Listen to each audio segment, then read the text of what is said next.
Here's what happens in most organizations. A salesperson closes a big deal with a strategic account and everybody celebrates, and then silence. 6 months goes by, maybe 8. Nobody's talking to that account. Nobody's building anything. And when the next opportunity comes around, that same salesperson has to go back in and try to resurrect a relationship they let go cold. I've watched this happen over and over again in some of the largest organizations in the world. And honestly, in most cases, these aren't bad salespeople. They just weren't the right fit for managing those accounts. The instincts make sense. You put in your best salesperson on your most important accounts because they know how to close, they know how to build relationships, but the skill set that makes someone a great salesperson is actually different from what makes someone a great strategic account manager. And mixing those two up is where most organizations quietly lose ground. Most organizations put salespeople in charge of their strategic accounts. And on paper, that makes sense. In practice, it creates a specific and predictable problem. Salespeople operate on sales agendas and sales quotas. They get involved post-sale, but not much, and not for long. And then there can be 6 months to a year between sales opportunities. During that stretch, the account cools off, contact drops, the relationship drifts. 6 to 8 months later, that seller has to go back in and try to warm up something they let go quiet. They're spending months just getting back to where they were before they can move anything forward. True strategic account management runs on a completely different logic. It's a continuous relationship strategy, and it operates whether a sale is happening or not.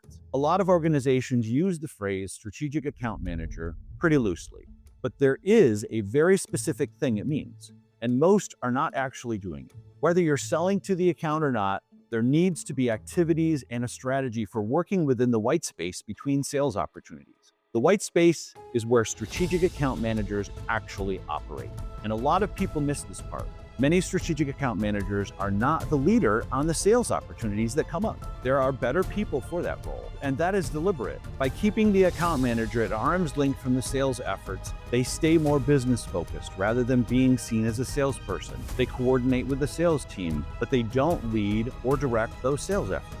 Because when the account looks at your strategic account manager, you don't want them seeing a seller. You want them seeing a partner. If this is clicking for you, do me a favor, subscribe and drop a comment below. I want to hear how your organization is handling this right now. And because this role is so different from traditional selling, the skill set it requires is completely different too. Understanding that changes who you hire and what you ask of them.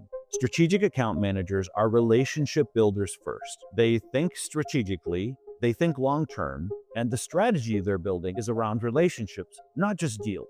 They're introducers and facilitators, creating connections across the account rather than just managing a pipeline. Think project manager, quarterback, coach, someone whose job it is to coordinate efforts rather than execute them all. They're good conversationalists with strong business acumen. I mean, genuinely strong. The kind of person who understands finances and the impact of investments versus proceeds. And they need an entrepreneurial mindset because you want someone who is also creative. And for the accounts that matter most, that creativity is going to be non-negotiable. The accounts representing 10, 15, and even 20% of your global revenue will ask you to do things you have not done before for any other customer, and maybe never do again. You want a strategic account manager going into those relationships, treating them almost like their own business, coming up with ideas the organization has never tried before, pushing the envelope, because these accounts are often where the new creative service approaches begin before eventually getting adopted for regular customers.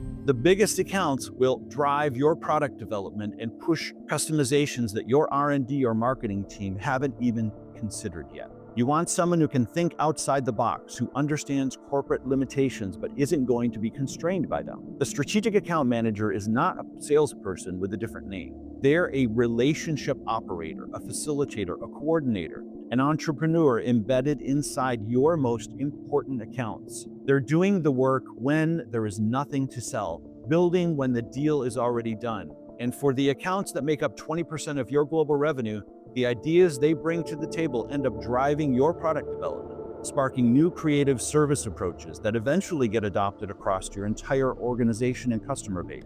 The organizations that understand this distinction protect those accounts. The ones that don't keep wondering why their biggest relationship going cold. Also, if you're managing strategic accounts, you want to go deeper and you want to maximize all of them, let's talk. I work with enterprise account managers to install systems and frameworks that actually protect and grow your biggest accounts. It's the same system I use to grow an Amazon account over $9 billion.